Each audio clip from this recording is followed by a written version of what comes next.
Welcome back once again to SLMA Radio.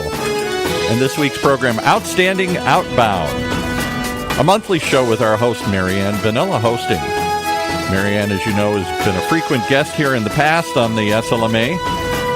And her new program will explore the growing field of outbound lead generation for large deals, maybe like yours. Program's brought to you by the Vanilla Group. Without any further ado, let's welcome Anne Vanella. Hey, Anne. Hey, Paul. How are you doing? I'm good. Outstanding Outbound. Boy, I smile every time I say that, because is there such a thing as outstanding outbound, where so much of the outbound is just garbage, it seems like? It's really funny because I actually put this tagline in one of my profiles just today. I said, it's not that people don't take calls. They just don't take bad calls. Yes, exactly. And there's a lot of bad calls out there. A lot of them.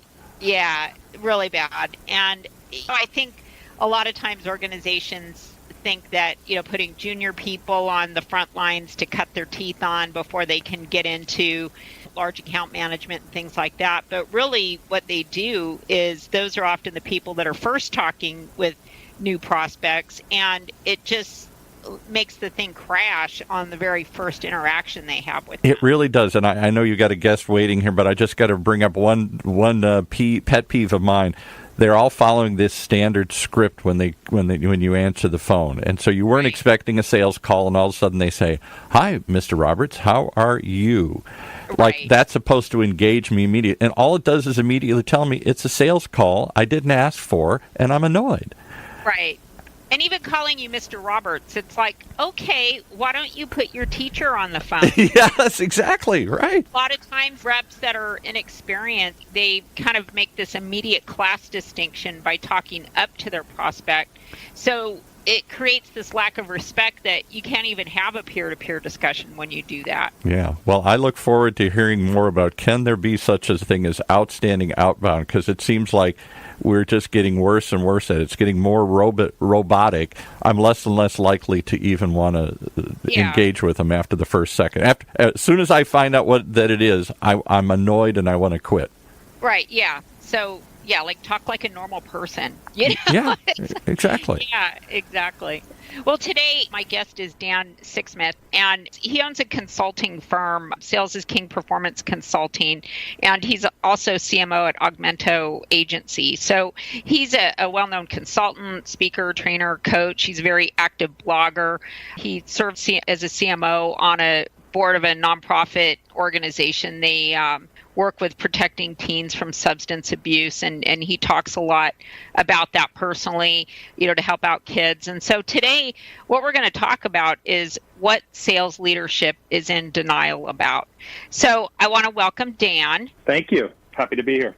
Yeah, I'm really exciting to have you. I know you and I have talked a lot about different stuff that is just really broken on enterprise sales teams in that B2B space. And you and I were talking about the show, and the areas that we're going to get into are things that are so often overlooked, but really need to be looked at to stop losing deals for ridiculous reasons. And a lot of this stuff just persists, and it's so hard to get everyone to slow down and just re-engineer some of their workflow and some of their management processes. And I see this happen over and over, and companies add more tools and more reps and more data platforms, but the same stuff is happening behind the curtain. So what do you think are the three biggest areas that sales leadership is missing the mark on? You're absolutely right. And just kind of piggybacking on what you guys said at the beginning, only 17% of reps actually get a second meeting. So that just goes to show how bad the performances are. But it does come back to the sales leadership. And I think there's three key areas where they're missing. First and foremost, they're hiring the wrong people. There was a stat from the Objective Management Group that said leaders are hiring the wrong salespeople 77% of the time. So they really need to kind of focus on what skills they really are looking for when they hire salespeople so they can get the hire right. So that's step one. They're hiring the wrong people. Step two, once they hire them, I think they're doing a poor job of training and coaching them. and holding them accountable. I think they kind of just throw them out there and hope they know what they're doing, and they don't give them effective training. And then from there, they don't really coach them on an ongoing basis. And then I think number 3 would be, are the sales leaders holding themselves accountable? It's very easy to dump on the salespeople and say, hey, the quota numbers have been going down and this rep blew this deal. But ultimately, they have to answer for this. So how do they hold themselves more accountable? How can they become better leaders, better managers, better coaches? Right. Yeah, and to the second point of training, I know a lot of times when reps are onboarded, they get some product training, they get all their sales enablement stuff and all their pitch decks and maybe some battle cards and stuff like that. But as far as how to engage with people on a personal level and how to interpret their behavior and how to be able to read the conversation, like I do a lot of work around that remote relationship management and how do you manage these relationships that you're mainly having interactions with over the phone or on email or web calls or video calls or whatever. How do you convert what you were doing in person, which was more, you take them out for dinner, you've got something that is more substantial, like, oh, let's go play golf, let's go do this, whatever. And how do you create the value of that in remote touch? That's something that prospects just don't know. And I think that a lot of times they might know the product, they might know the tools that they have available, but they don't really understand the psychology of their buyers in a way that they can kind of read between the lines and know how to get in there a little more surgically. It's interesting. So how is this happening? I want to ask you this. How is this happening at a time where transparency is so easy? We can see what's going on in CRMs. We can see who's hitting our sites real time. There's so much visibility. So why do you think this is still happening? I think there's really a major shift going on in sales. And I make the contention that B2B sellers are being disrupted. The sales process is really being disrupted. And those who are not making the change are going to fall by the wayside, like the companies that have it, like the Blockbusters and the Sears, Roebuck, Sports Authorities, right? So there's all this information about how buyers want to engage today, and it's different than it was years ago. The new modern seller needs to know how to do the homework, how to do the research, and then engage and ask thoughtful questions, intelligent questions that are going to get the prospect to open up, and then try and make a connection between how they can help their solution connected to the prospect issue or challenge. And that's not easy to do for sellers today because the old school is, hey, we go in, we throw up a PowerPoint, we talk about our solution, we go through the features and benefits, and then we just pray that something sticks or that something resonates. So there's really a sea change in how to sell effectively today. And if the sales leaders can't teach the sales reps how to do this, then it's all going to fall on deaf ears, and I think that's why the numbers are so bad today. Yeah, and the thing is, a lot of these outcomes that happen on the front lines, I find that they're not really examined with a view of what needs to change. It's kind of more of a, well, what's a post-mortem on this? Okay, let's move on. Do you agree with that? Yeah, I do. I think a lot of the leaders the sales leaders have come up with kind of pipeline management. There's not a lot of riding along. There's not a lot of breaking down the calls. Analyzing where things may have gone wrong, and everything's happening so quickly that everyone's just running to the next meeting, and then hoping at the end of the year we say, "Oh, well, we had a good year. I hope." What happened?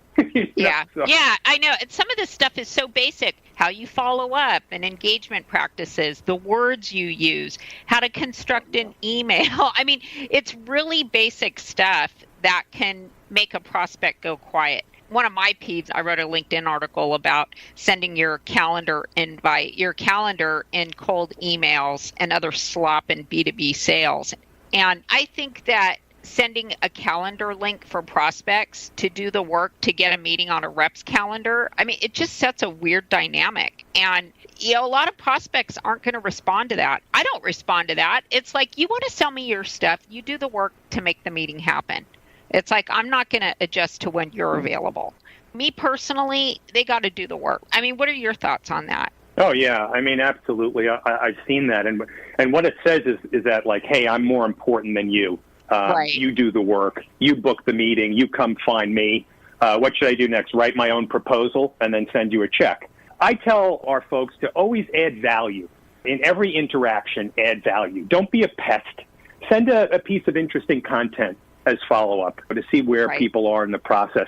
Just differentiate yourself. It's so easy to do because there's so much bad activity going on out there. Just come across intelligent, thoughtful, and I think you're going to do a lot better than most. Yeah, and the thing is, to your point, everything's moving so fast that it is a stretch sometimes to do the extra work, to stop, look back, what happened. But if you do that, if you just take the time to roll up your sleeves and find out what's happening, then you really get it. That's where you get the insight that you need, because then you can see where stuff falls apart. Because it's not just, I have an illustration about follow-up that, well, let me ask you this first. I'll give you that example because it's really funny on some of the follow-ups that I get. But why do you think that organizations are resistant to look at that? I think that, first of all, a lot of the sales leadership, they rise through the ranks, and they're really good at selling.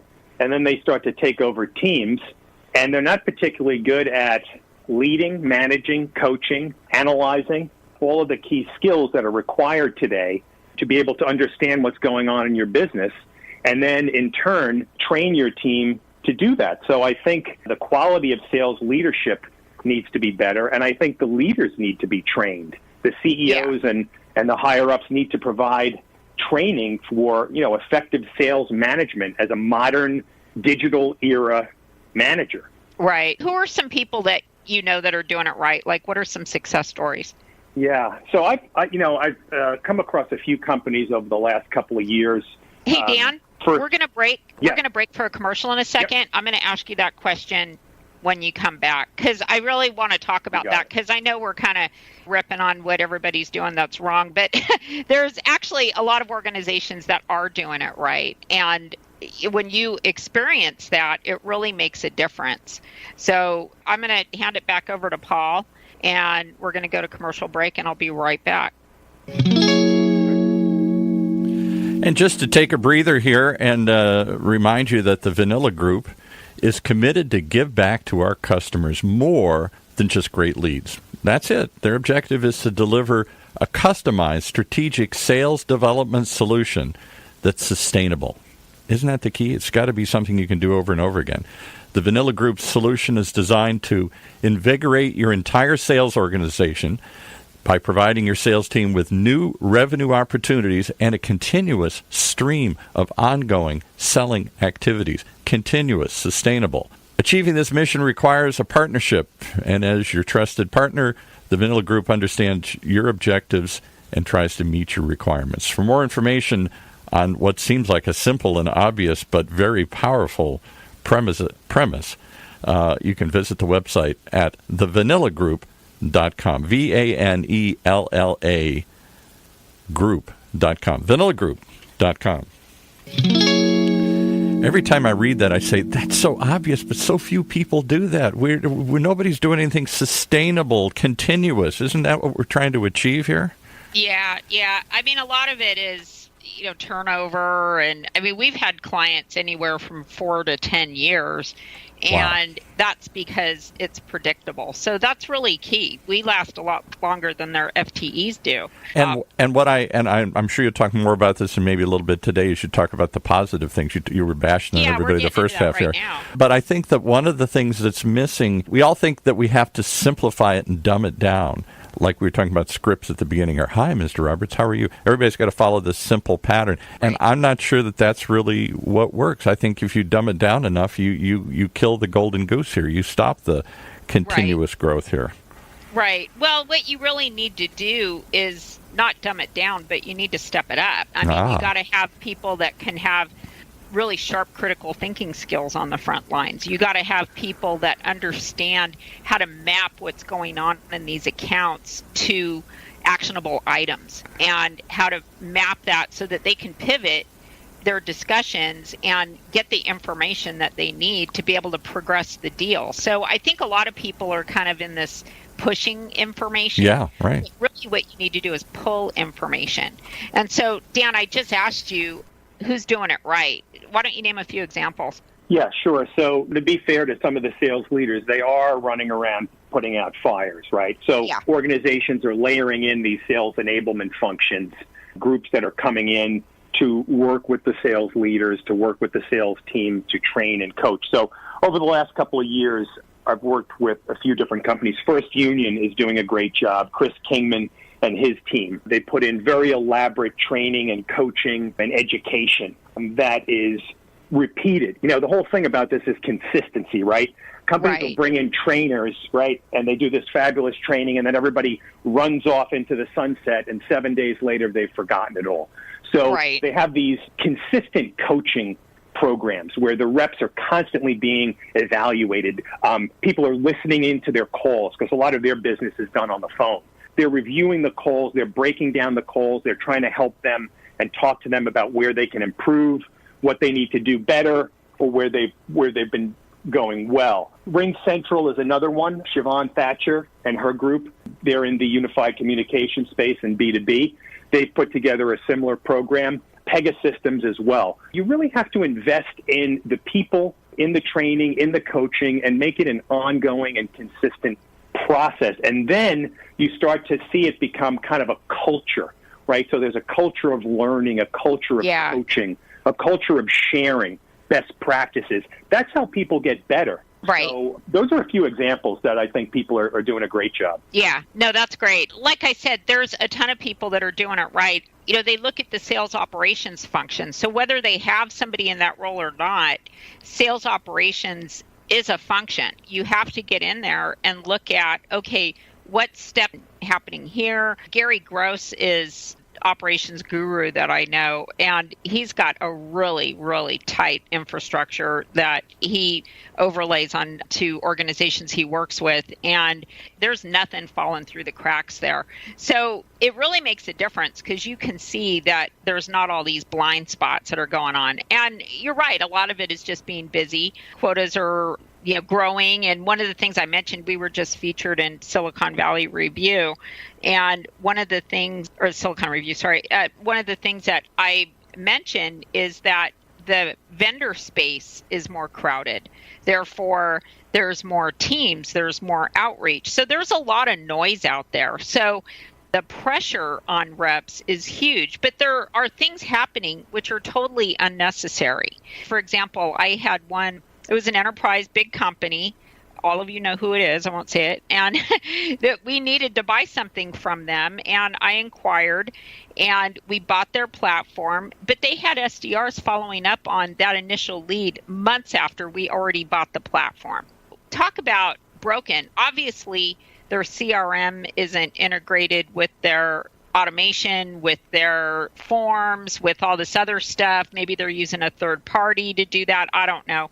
But that's a really big deal. So broken process is something that's when you go and you audit your trail of the customer journey. That's where you can find that stuff. So if you were going to give sales leaders 3 things that they can look at before the end of the year that's going to really help supercharge their 2019, what are those 3 things?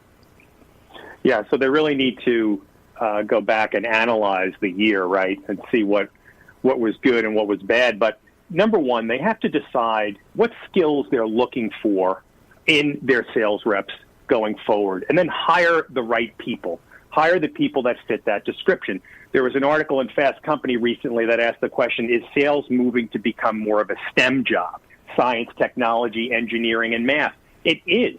It is starting to move that way. So the old school, hey, this guy's a great guy, let me hire him, or a great gal. Or, the word experience to me doesn't mean much anymore. Expertise is much more important.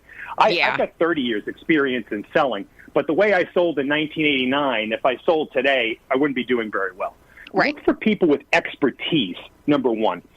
Number two, we've got to train and coach better. We've got to learn how to train and coach. How can I make my team the best possible team that they can be? And then number 3 is going to be, I, as a sales leader, I've got to hold myself accountable. And guess what? If my company is not giving me training or education, I've got to get that on my own. I've got to go out and hire a mentor. I've got to go read a book. I've got to go listen to podcasts. I've got to watch videos. I have to improve in these areas. I've got to go do that on my own. And I've got to take full responsibility for what went right and also what went wrong. Yeah, those are great points. And I see this a lot with sales reps. Like when I interview people to add to our team, I'll ask, what are some of the business books that you've read recently?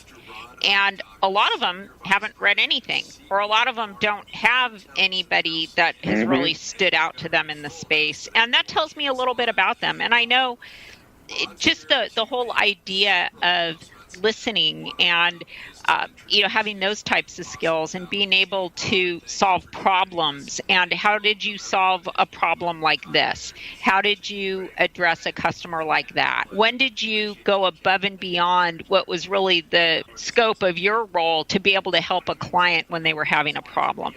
Those types of things are meaningful because that'll tell you how much they're going to personally invest in themselves to get better. Because just like you were saying, if you were selling like you were 15 years ago or whatever, it's like it's not the same today. You have to understand the digital landscape, and you have to understand that information is out there. You can find out on your own. You don't have to chew up time with your prospect discovering things that you can find out on your own. So that's really, really important. So Dan, how can people follow you and engage with you? Sure. So I've got a podcast called Sales is King, which is available on all the major platforms, iTunes, Google Play, Spotify, Anchor.fm. I've been doing that for about a year and a half. We've got 71 episodes, and we go through a lot of these issues. Sometimes we interview players from the field. Other times we're just kind of breaking down some of the latest trends and a lot of these issues that we're wrestling with today. You could shoot me a note at dan.sixsmith@gmail, and I'm on LinkedIn and Twitter at Digital Advantage. Yeah, I really appreciate you guys having me on today. It was a great conversation. Yeah, thanks, Dan. I really appreciate it. I will hand it back over to Paul.